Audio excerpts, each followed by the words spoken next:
Assalamualaikum warahmatullahi wabarakatuh. Bismillahirrahmanirrahim.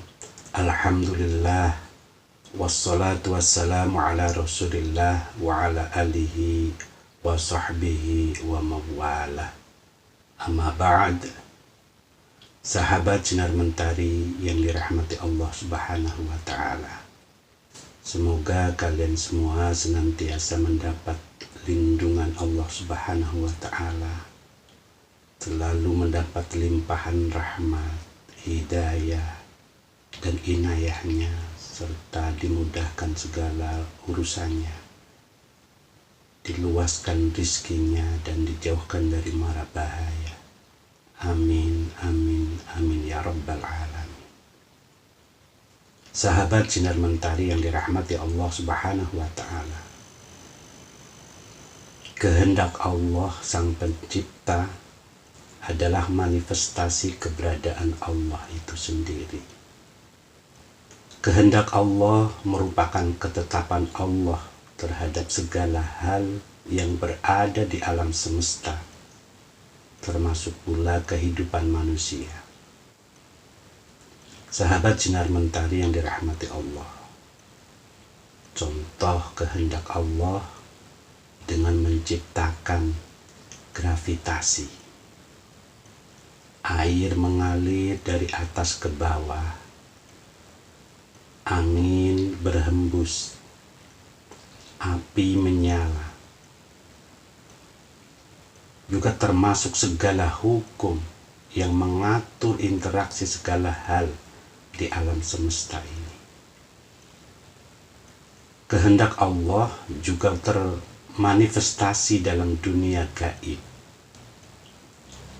Hubungan antara makhluk gaib dengan sesamanya dan dengan manusia diatur oleh kehendak Allah. Sahabat Sinar Mentari yang dirahmati Allah subhanahu wa ta'ala, di dunia modern saat ini, kehendak Allah dinamakan pula sebagai hukum alam. Namun kehendak Allah tak terbatas hanya pada benda-benda fisik di alam semesta. Hubungan antara manusia yang sangat dinamis pun memiliki hukum-hukumnya sendiri. Dengan kata lain, kehendak Allah juga termanifestasi dalam hukum-hukum yang mengatur hubungan antar manusia. Sahabat Sinar Mentari yang dirahmati Allah, upaya mengetahui kehendak Allah dalam Islam disebut dengan ma'rifatullah, yang saat ini kebanyakan umat Islam sendiri melihat upaya mengenal Tuhannya hanya dalam perspektif spiritual semata dan melupakan sisi ilmu dan pengetahuan. Sahabat Sinar Mentari yang dirahmati Allah, seorang muslim wajib baginya mengimani perkara-perkara yang telah diberikan kepadanya atau diwajibkan kepada kita berupa rukun iman. Seorang muslim yang baik bukan hanya mempercayai saja, namun juga mengamalkan dari setiap bagian rukun iman yang sudah maklum dan sudah kita tahu, yakni iman kepada Allah, iman kepada malaikat, iman kepada kitab-kitab Allah, iman kepada Rasul, iman kepada hari akhir atau hari kiamat, dan juga iman kepada qada dan qadar. Sahabat, sebagai penganut agama yang sempurna, agama yang kafah, haruslah terpenuhi keseluruhan itu sesuai dengan tuntutan dan petunjuk dari Al-Quran dan hadis. Sahabat, akan tetapi pada realitanya, sebagian manusia lupa dan lalai akan kewajibannya mempercayai hal yang sudah pasti tersebut. Manusia yang tersesat bisa saja melupakan Tuhannya dengan meniadakan Allah di setiap nafas hidupnya. Manusia bisa saja melupakan iman kepada malaikat dan hari akhir karena hatinya tersesat dengan tidak mempercayai suatu hal yang gaib. Manusia bisa saja melupakan iman kepada kitab-kitab Allah dan Rasul-Rasul Allah. Namun, manusia tidak bisa menghindari dari qada dan qadar Allah. Oleh karena itu, seorang muslim akan dimintai pertanggungjawaban dari setiap perbuatan yang dikerjakannya. Sahabat Sinar Mentari yang dirahmati Allah Subhanahu wa Ta'ala, ketika kita menyadari bahwa hidup dan mati kita itu karena qada qadar Allah, karena kehendak Allah, maka kita jangan sampai sia-siakan kehidupan ini dengan tidak berniat karena Allah di dalam setiap aktivitas kehidupan kita, karena kita akan dimintai pertanggungjawaban atas apa yang kita kerjakan nanti. Sahabat Sinar Mentari yang dirahmati Allah, kemudian apakah dalam melakukan aktivitas hidup ini, khususnya melakukan ibadah khairu mahdhah, ibadah yang tidak murni, yaitu ibadah amaliyah duniawiyah yang diniatkan karena Allah, itu harus niat karena Allah, harus lillah? Apakah juga niat ibadah tertentu seperti sholat dan wudhu wajib diakhiri dengan kalimat lillahi ta'ala atau lillah? Sahabat, ketika kita melaksanakan ibadah yang membutuhkan niat seperti sholat, wudhu, umumnya kita mengakhiri niat tersebut dengan kalimat lillahi ta'ala, baik di lisan maupun dalam hati. Ini adalah untuk ikrar bahwa ibadah yang kita lakukan, aktivitas yang kita lakukan, mahdhah atau khairu mahdhah, hanya karena Allah semata, bukan karena yang lain. Sahabat Sinar Mentari yang dirahmati Allah, adapun mengenai hukum menyandarkan ibadah kepada Allah dengan mengucapkan kalimat lillah atau lillahi ta'ala di dalam niat, para ulama berbeda pendapat.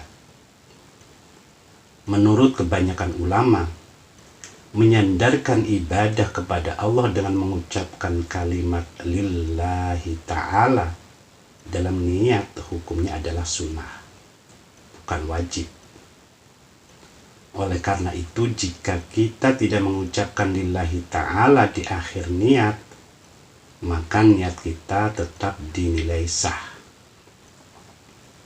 Hal ini sebagaimana disebutkan oleh Imam Nawawi di dalam kitab Al-Majmu' yang bunyinya hal yustaratul idhafatu ilallahi ta'ala fi niyatil wudu wasail ibadat fihi wajhani hakahuma Imamul Haramain wal Ghazali wa man tabi'ahuma asahuhuma la yustaratu li'anna ibadatal muslimi la takun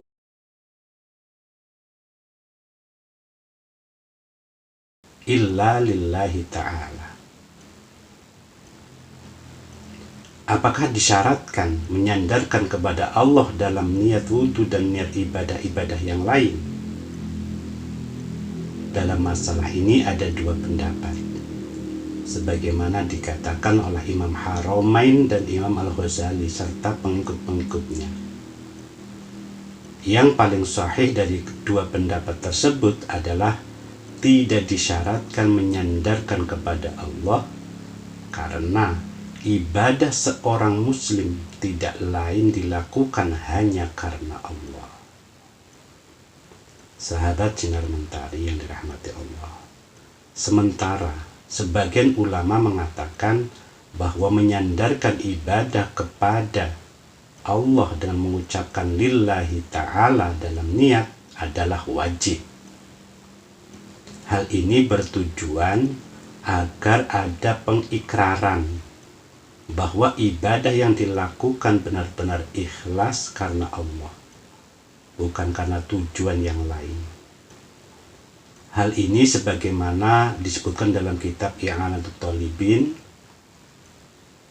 yang artinya kesunahan menyandarkan ibadah kepada Allah dijadikan alasan oleh Ibnu Qudamah dalam kitab Al-Mughni mengenai kewajiban menyandarkan ibadah kepada Allah dalam niat. Pernyataan sebagai berikut: wajib menyandarkan ibadah kepada Allah agar benar-benar menyatakan keikhlasan kepada Allah. Sahabat Sinar Mentari yang dirahmati Allah Subhanahu wa ta'ala, kata lillahi ta'ala yang sering kita ucapkan memiliki arti karena Allah. Setiap muslim harus menghafalkan kalimat ini, harus tahu kalimat ini, karena jika tidak diucapkan dan diyakini di dalam hati sebelum beribadah, maka ibadah tersebut tidak akan dianggap sah. Seseorang yang melafadzkan niat secara lisan dan di dalam hati juga akan diberikan ganjaran pahala. Oleh karena itu, niat harus didasari oleh tekad dan motivasi yang ada pada hati. Sahabat Sinar Mentari yang dirahmati Allah, maka dari itu di daerah kita sudah hal yang lumrah atau biasa mendengar kata-kata lillahi ta'ala atau lillahi atau lillah, khususnya bagi orang-orang yang berfaham Ahlus Sunnah wal Jamaah atau aswaja. Bagi golongan aswaja atau Ahlus Sunnah wal Jamaah, kalimah yang satu ini sudah sangat familiar sekali dan lazim dalam setiap acara, di majelis tahlilan, manakiban, berdibaan, berzanji, acara-acara seremonial dan lain sebagainya. Pasti sering kita dengar dari seorang yang menjadi pemimpin atau orang yang membuka acara atau yang memimpin tahlil, diba dan seterusnya mengucapkan kalimat syai'un lillahi al-fatihah. Syai'un lillahi al-fatihah. Baik kalimat itu disebutkan sebagai pembukaan atau bacaan setelah menyebutkan rentetan nama arwah-arwah ahli kubur yang akan didoakan. Sahabat Sinar Mentari yang dirahmati Allah Subhanahu wa ta'ala, secara bahasa kalimat syai'un lillahi al-fatihah adalah dua kalimat yang berbeda. Kalimat pertama terdiri dari syai'un lillahi, yang bermakna bahwa semua yang dilakukan itu karena Allah. Dan kalimat kedua adalah Al-Fatihah, yaitu Al-Fatihah, nama surat pembukaan Al-Quran. Oleh karena itu, jika digabungkan menjadi kalimat syai'ul lillahil al-fatihah, syai'un lillahi al-fatihah, syai'un lillahi al-fatihah, artinya ialah bahwa semua apa yang kita lakukan hanyalah karena Allah. Begitu juga dengan bacaan Al-Fatihah. Jadi membaca Fatihah karena Allah semata, bukan karena makhluk, bukan karena siapa-siapa, tapi karena Allah, ikhlas lillahi ta'ala. Memang sebenarnya tidak ada anjuran untuk mengucapkan kalimat tersebut, namun juga tidak ada larangan menjalankan dan mengamalkannya ataupun meninggalkannya. Sahabat Sinar Mentari yang dirahmati Allah Subhanahu wa Ta'ala, di dalam kitab Bughyatul Mustarsyidin halaman 297 dijelaskan bahwa kalimat syai'ul lillahi al-fatihah hanyalah sebuah tradisi. Di situ dinyatakan, ya fulan syai'ul lillahi ghairu arabiyyah lakinnaha min maulidati ahli al-urf. Hai fulan, kalimat syai'un lillahi bukanlah bahasa Arab, melainkan lahir dari sebuah tradisi. Bughyatul Mustarsyidin nomor 297.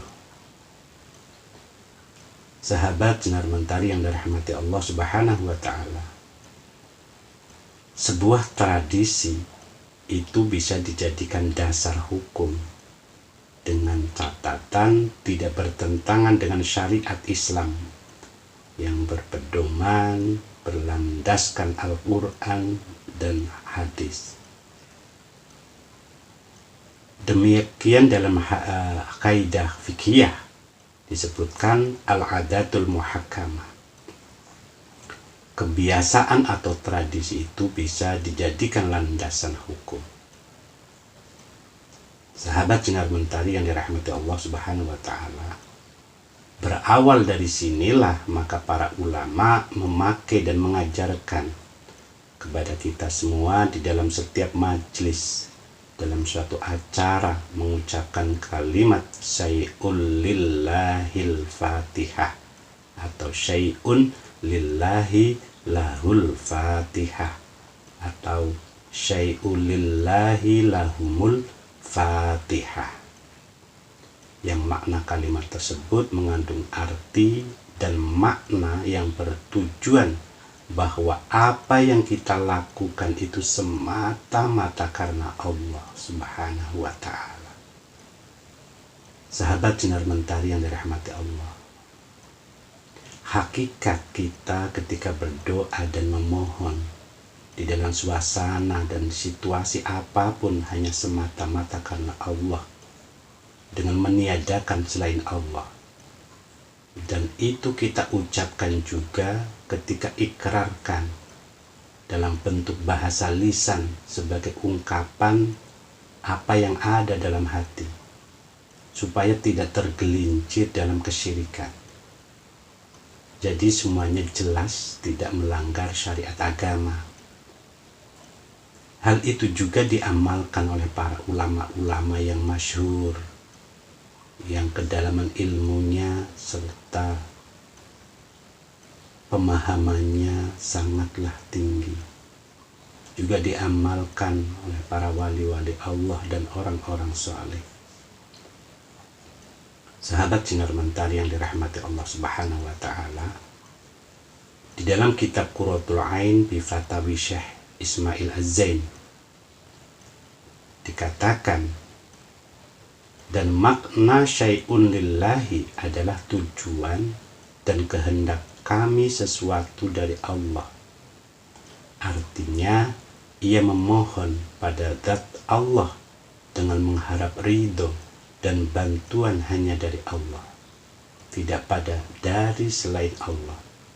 Yakni di dalamnya mengandung pengakuan bahwa yang merealisasikan keinginan-keinginan dan mewujudkan kebutuhan-kebutuhannya adalah Allah Ta'ala semata. Sahabat Sinar Mentari yang dirahmati Allah, tentang keikhlasan sudah saya sampaikan sedikit di konten yang berjudul jadikanlah lelahmu menjadi lelah. Semoga apa yang saya sampaikan bermanfaat dan menambah wawasan bagi kita semua dan diridhoi oleh Allah Subhanahu wa taala. Wal afu minkum wallahu a'lam bishawab. Wassalamualaikum warahmatullahi wabarakatuh.